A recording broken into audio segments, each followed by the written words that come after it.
ভাই এই মোবিলটা আসলে আমরা কিভাবে ভরলে খুব ভালো হবে? আমরা অনেক সময় দেখি যে মোবিল ভরার সময় ওই গাড়ি কাইট করি, এদিক করি ওদিক করি, সম্পূর্ণ মোবিলটা আমরা পুরনো যেটা থাকে ইঞ্জিনের মধ্যে সেটা ফেলে দিই। তো এটা আসলে সম্পর্কে যদি আপনার কিছু জানা থাকে তো একটু বলবেন।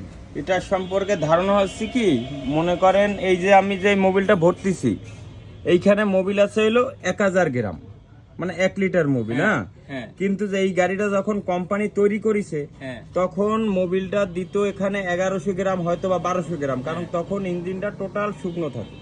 শুকনো থাকার ফলে তখন ওরা একটু মোবিল বেশি দিয়ে দিত। কিন্তু যে এই মোবিলটা বেশি দেওয়ার কারণে এই ইঞ্জিনের ভিতর অনেক খাত জায়গা আছে, এই খাদের ভিতর ওই মোবিলটা পড়ে থাকে। এখন আমি যদি গ্যারেজে যাইয়া বলি যে এটা কাইট করেন, কিন্তু কাইট করলে এটার হইলো সমস্যা। কাইট করলে সমস্যাটা কি, যে এই গাড়িটার কাইট করলে ওই খাদের মোবিলগুলো তলে পড়ে যায়। কিন্তু তখন আমি মোবিল দিচ্ছি 1 লিটার, ওই জায়গায় কোম্পানি দিয়ে দিচ্ছে 1100 গ্রাম হয়তো বা 1200 গ্রাম, কিন্তু ওই খাদের মোবিলটা যখন আপনার পড়ে যাচ্ছে তখন এই জায়গাতে ইঞ্জিনটায় মোবিল কম হয়ে যাচ্ছে।